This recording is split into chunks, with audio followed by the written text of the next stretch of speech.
Making use of opportunities.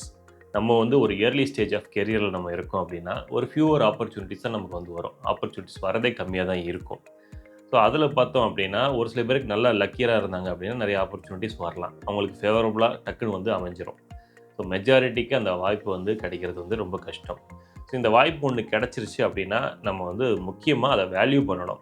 ஒரு சில பேர் அதை அசட்டுத்தனமாக வந்து தட்டி விட்டுருவாங்க. இந்த வாய்ப்பு நான் சொல்கிறது, ஒரு ரிலேஷன்ஷிப் ஆப்பர்ச்சுனிட்டியாக இருக்கலாம், ஒரு கெரியர் ஆப்பர்ச்சுனிட்டி, ஒரு படிக்கிறது, ஒரு கோர்ஸ் கற்றுக்கிறதுக்கு உண்டான வாய்ப்பாக இருக்கலாம், இல்லை அப்படின்னா ஒரு பிஸ்னஸ் ஆப்பர்ச்சுனிட்டியாக இருக்கலாம். இதை வந்து நம்ம மிஸ் பண்ணும்போது தான் இந்த ஒரு ரெக்ரெட் வந்து கிரியேட் ஆகும். இதை வந்து நம்ம மிஸ் பண்ணிட்டோமே அப்படின்ட்டு. கிடைக்கும்போது டக்குன்னு வந்து அதை வந்து கரெக்டாக கிராப் பண்ண மாட்டோம். இது ஒரு பெரிய பிரச்சனை.